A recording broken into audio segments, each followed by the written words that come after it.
Hello, everybody. This is Sri from Unique Solutions of Advanced Technologies, and I have Hiram Jackson, the CEO of Real Time Media, as a guest here on this podcast today. And Hiram Jackson has been a CEO and been a leader in the media industry for well over 17 years. And he also do a phenomenal job on hosting Pancakes and Politics is a platform for discussing critical topics about the community here in Michigan and how we can take the Michigan forward. Very powerful platform, and he's been running it for well over 17 years. And I'm very big fan of Hiram. Hiram, thank you very much for coming on board. Please go ahead and introduce yourself to the audience here. Oh, thank you, Sri. I really appreciate being here with you today. Always love talking to you.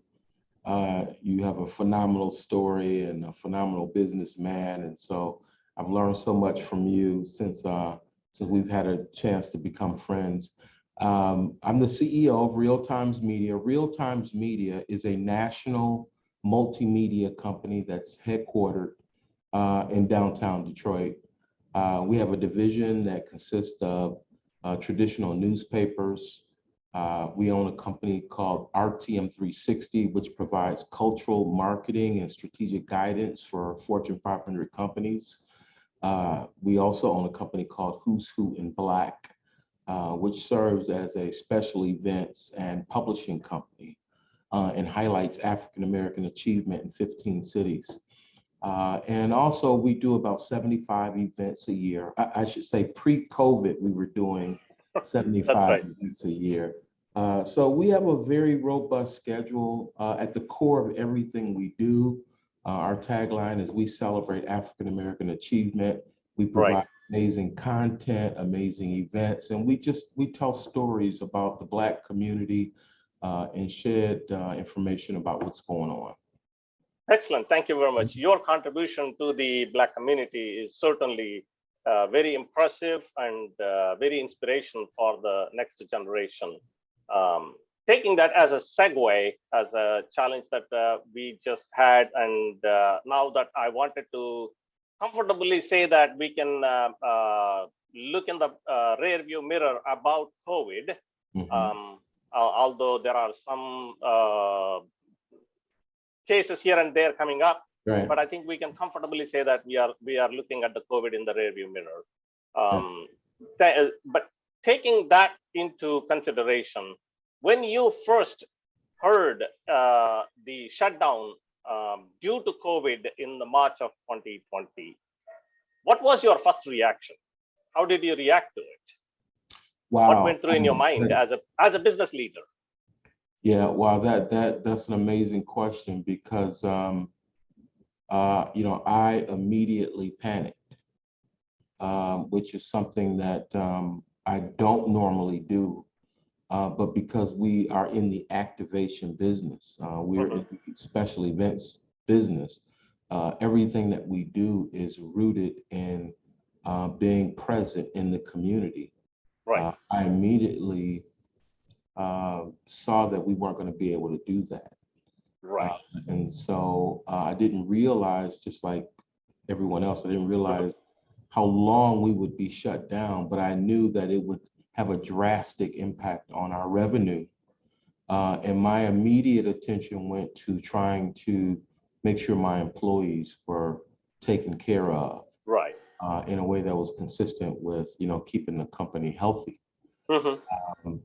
But we have some tremendously innovative employees here. We immediately shifted to the virtual world, and we found a way to present some of our content to the community. And our sponsors were so supportive because they understand the significance of the content that we produce. So after I panicked, I got back on my feet and we went to work, and we were able to you know, create a virtual world whereby we communicate with our readership and our audience. Now, knowing that your industry and knowing that your organization you are very tightly knitted, and everybody come to office, come together, talk about it, and before you publish it, right? Yes. So what was the impact that you see in the cultural change, and how did your employees took it when you go all of a sudden from being sitting with each other to a Right. virtual world? What was the lesson learned from that? Well, we've had a number of lessons learned. I mean, you've attended Pancakes and Politics Yeah. today, as a matter of fact. And if you can imagine, normally we have 350 business leaders in person. And part of Right. the magic of our events is that we just have some tremendous people that come and network at our events. So when it became obvious that we couldn't do that, we had to create another value proposition. Right. And the lesson learned for us was that, yeah, there's some tremendous people inside of the room, but what about the huge number of people that are not inside the room? That's right. Who want to enjoy the content as well? And so it really forced us to think differently about how we create content, how we distribute content, and our use of technology. Right. So now we've learned so much from it. We have employees all over the country, and just to give you a quick sense, my employees in Pittsburgh, the work they do is in Pittsburgh, the people that they report to is in Pittsburgh, the projects that they do are in Pittsburgh. Well, that's all changed for us now. We have employees everywhere, and it doesn't matter where you are for most of the jobs. And that was our lesson learned. We're able to attract some amazing talent because we've kind of torn down those walls, and we're going after the best and brightest we can get our hands on, irrespective of where they live. I'm glad to hear that you're able to address this cultural change. And boy, that is a great innovative approach. And a lot of innovation must have come through, ideas come through from all your staff, how we can do it, how we can address it. And I cannot imagine, which is phenomenal. I'm so glad that you are able to survive and you're able to thrive from this such a large impacting pandemic. And it's not that easy. It's not that easy. And I give a lot of credit for your leadership in keeping the business alive and such an important entity alive and moving forward. So one last question I would like to ask you. As you have been talking to a lot of business leaders, you are a business leader and you have connection with a lot of business leaders. By learning from all these business leaders, what would you suggest to the new entrepreneurs coming into the market, those who are gun shy about this pandemic? What do you suggest to them? Go for it. Go for it. Don't be afraid to fail. Yeah. And there's really focus in on the differentiation of your product or your service, and don't let geography restrict you in any way. I mean, that's the lesson learned that I got from COVID. And find the best talent that you can put your hands on and go to work. These are exciting times. By the way, we're not quite outside of COVID. I had COVID a couple of weeks ago, and it was my first time, and blessed, I'm fine.